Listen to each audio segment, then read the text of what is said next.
Listen to part of a lecture in an earth science class.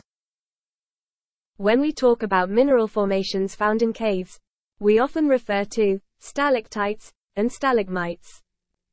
These wonderful and elongated forms are created by the precipitation of minerals from slowly dripping water. This water contains minerals, mainly calcium carbonate, which dissolves when bicarbonated water flows through fissures in the limestone bedrock. When the solution drips down through the cracks in the ceiling of caves, it then forms stalactites and stalagmites.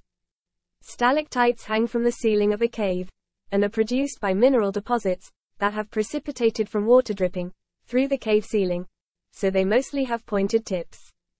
Stalactites are typically hollow, with irregular precipitation layers from dripped water that flows inside and outside. So, they are not normally used to study climates, since it is hard to take samples from them. In contrast, stalagmites have rounded or flattened tips as they grow from the floor by mineral-deposited solution water dripping onto the floor of a cave. They are often used to study climates, as they can trace climate history.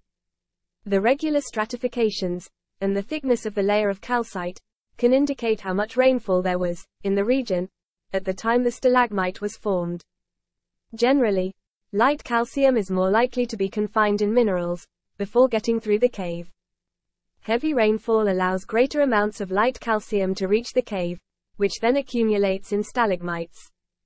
Therefore, paleoclimatologists can analyze the calcium compositions in different layers in stalagmites from certain regions to reconstruct rainfall records of those places at different times. The composition, color, and thickness of the layers in stalagmites will reveal past climate conditions. While a single cave may not give us the full picture of past climate conditions in an area, samples from many caves, along with combined data from other natural sources, like trees, ice, and pollen, can give us an overarching pattern and a sense of what the Earth's climate was like thousands of years ago. Question 2.